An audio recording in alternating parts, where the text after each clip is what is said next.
ইয়াৰ ওপৰত ডিৰেকশ্যন দিবলৈ মই ইমান বিস্তৃতভাৱে ক'ব মই নাযাওঁ। আমি আমাৰ অসমৰে শক্তিশালী মুখ্যমন্ত্ৰী মাননীয় ডক্টৰ হিমন্ত বিশ্ব শৰ্মা ডাঙৰীয়া দেৱৰ লগত বহুলানি আলোচনা কৰিছোঁ আৰু শেষ পৰ্যায়ৰ আলোচনা যোৱা আমি শনিবাৰে তেখেতৰ লগত কথা পাতিছিলোঁ আৰু তেখেতৰ এপইণ্টমেণ্ট মৰ্মে আমি আলোচনাত বহিছিলোঁ। তাতে ৰাজনীতিৰ কথা আমি বিস্তৃতভাৱে আলোচনা কৰিলোঁ আৰু আমাৰ এই BTC অঞ্চলৰ যিটো বড়োবিলাকৰ মাজত পলিটিক্স যিটো ইয়াত বেলেগ বেলেগে চলি আছে, এই দুটা দলকো একেলগে লগত লৈ পেলাই এটা ইনক্লুচিভ পলিটিক্স কৰিবৰ কাৰণে তেখেতে যিহেতু এটা নীতি গ্ৰহণ কৰিছে, এই নীতিৰ আধাৰতে আমি আলোচনা কৰিলোঁ। আৰু আমাৰ যেহেতু এই যোৱা 2021 চনৰ এপ্ৰিল মাহত হৈ যোৱা ইলেকশ্যনৰ সময়ত আমি মহাজোঁটৰ লগত আছিলোঁ আৰু মহাজোঁটৰ লগত থাকি আমি আমাৰ প্ৰাৰ্থীবিলাকক জিকাব পাৰিছিলোঁ, তেওঁলোকৰ কণ্ট্ৰিবিউশ্যন আছিলে। আৰু এতিয়া অসমত যেহেতু চৰকাৰ বনাবৰ কাৰণে আমাৰ মহাজোঁটৰ পৰা সক্ষম নহ'ল, ইয়াৰ কাৰণে BTCৰ সামগ্ৰিক উন্নয়নৰ কাৰণে ৰাইজৰ স্বাৰ্থত কাম কৰিবৰ কাৰণে এই অঞ্চলৰ ৰাজনীতিৰ পৰিৱেশ বা পৰিস্থিতি যিহেতু অসমৰ অন্যান্য প্ৰান্তৰ লগত তুলনা কৰা নাযায়, ইয়াত লোকেল গভৰ্ণমেণ্ট এই গভৰ্ণমেণ্টত যিবিলাকে থাকে তেখেতসকলৰ এডভান্টেজ থাকে পলিটিকেলি। ইয়াৰ কাৰণে আমি এইবিলাক গোটেই পইণ্টবিলাক নজৰ ৰাখি পেলাই মিত্ৰজোঁটৰ লগত থাকি পেলাই কাম কৰিবৰ কাৰণে সিদ্ধান্ত ল'লোঁ। আৰু এইখিনি পইণ্টৰ ওপৰতে যোৱা শনিবাৰে আমি তেখেতৰ বাসগৃহত আলোচনা কৰিছিলোঁ আৰু লগতে তেখেতে আমাক বহুদিনৰ পৰাই আহ্বান কৰি আছিলে যে মিত্ৰজোঁটৰ লগত থাকি কাম কৰক বুলি। আৰু এই হিচাপে আমি সেইদিনাখন চূড়ান্ত পৰ্যায়ৰ আলোচনা কৰি পেলাই মিত্ৰজোঁটৰ লগত আমি এইবাৰৰ ইলেকশ্যনত থাকি পেলাই কাম কৰিম। ইয়াৰ কাৰণে আমি তেখেতসকলে য'ত কেণ্ডিডেট দিব, এতিয়া আমাৰ ভৱানীপুৰৰ কথা আছে, তাতেও আমাৰ দলৰ পৰা আমি পূৰ্ণ সমৰ্থন আগবঢ়াই আমাৰ হাগ্ৰামা মহিলাৰী দেৱে নিজে প্ৰচাৰ অভিযানত নামি যাব আৰু তাওৰাটো ঠিক তেনেকৈ তেখেতে যাব আৰু মৰিয়নিতো তেখেতে কেম্পেইন কৰিব আৰু ঠিক তেনেকৈ আমাৰ দলীয় কৰ্মীসকলেও কাম কৰিব, লিডাৰবিলাকেও কাম কৰিব।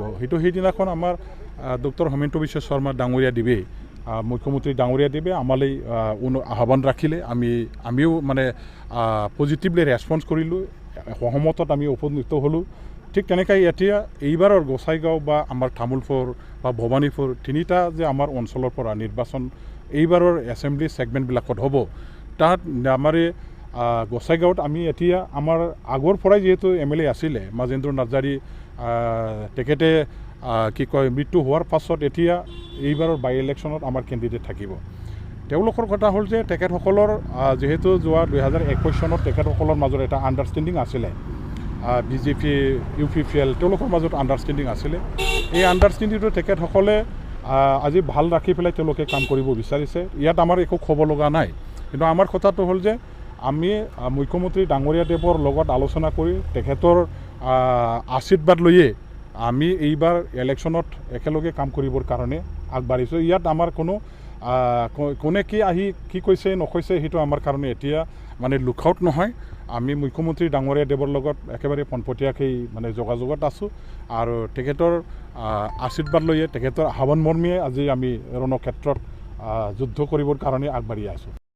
এতিয়া UPPL দলৰ অৱস্থা আপোনালোকে গম পায়। তেখেতসকলে 10 মাহ আজিৰ তাৰিখলৈকে BTCখনত থাকি পেলাই চৰকাৰ চলাই আছে। BTC ইলেকশ্যনৰ সময়ত তেওঁলোকে যিখিনি ৰাইজক প্ৰতিশ্ৰুতি দি পেলাই নিৰ্বাচনত অৱতীৰ্ণ হৈছিলে, সেইখিনি প্ৰতিশ্ৰুতিৰ ওলোটা কাম কৰাটো আজি ৰাইজে দেখা পাইছে। পাৰ্চেণ্টেজৰ যিবিলাক আজি আপোনাসকলে পৰিমাণ নিশ্চয় দেখা পাইছে, নিশ্চয় আপোনালোকে শুনিবলৈ পাইছে কিমানলৈকে চলি আছে। আজি 30%, 40%ৰ বজাৰ BTCৰ মুখলৈকে চলি আছে। এইবিলাক ৰাইজে বেয়া পাইছে। দুৰ্নীতিমুক্ত BTC গঠন কৰিবৰ কাৰণে প্ৰতিশ্ৰুতি প্ৰদান কৰিয়ে তেখেতসকলে নিৰ্বাচনত অৱতীৰ্ণ হৈছিলে, অংশগ্ৰহণ কৰিছিলে। এইটো নিৰ্বাচনী ইছ্যু আছিলে।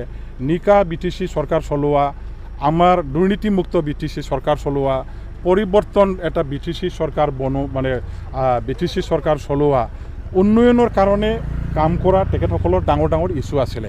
সেইবিলাকৰ আজি 1%ত তেখেতসকলে এই প্ৰতিশ্ৰুতিবিলাক পূৰণ কৰিব নোৱাৰাটো ৰাইজে দেখা পায়। ৰাইজে সঁচাকৈ তেখেতসকলৰ দ্বাৰা দি BTCখন চলোৱাটো সম্ভৱ নহয় আৰু তেওঁলোকৰ দ্বাৰা দি BTC অঞ্চলৰ ৰাইজৰ একো উপকৃত নহ'ব, একো ৰাইজৰ লাভ নহ'ব, উন্নয়ন নহ'ব।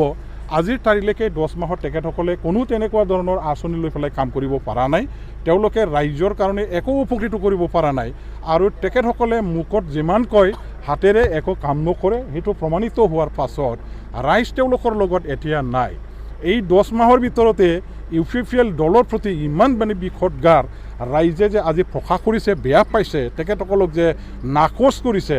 এতিয়া এই অঞ্চলত একমাত্ৰ হাগ্ৰামা মহিলাৰী চাহাবৰ নেতৃত্বত থকা BPF দলেহে ৰাইজৰ হৈ উন্নয়নমূলক ইয়াৰ কাম কৰিব পাৰিব, শান্তি নিৰাপত্তা সমন্বয়ৰ সংহতিৰ কাৰণে কাম কৰিব পাৰিব বুলি ৰাইজে আগৰ পৰাই জানে আৰু এইবাৰো সেইখিনি আজি আশা কৰিয়ে এই অঞ্চলৰ ৰাইজে বিকল্প হিচাপে আজি UPPL দলটোত পুনৰ আকৌ ত্যাগ কৰি পেলাই আমাৰ BPF দলকে আঁকোৱালি ল'ব আৰু ইয়াৰ কাৰণে ইতিমধ্যে সাজু হৈছে। চাৰিওপিনে আপোনালোকে ঘূৰি চাওক যে আমি UPPL দলক চৰকাৰত আনি পেলাই ডাঙৰ এটা অপৰাধ কৰিলোঁ, ডাঙৰ এটা ভুল কাম কৰিলোঁ বুলি ৰাইজে নিজে অনুতপ্ত কৰি পেলাই প্ৰকাশ কৰে। গতিকে তেওঁলোকৰ লগত ৰাইজ নাথাকে, ৰাইজ আমাৰ লগতহে থাকিব, ৰাইজ আমাকহে ভোট দিব।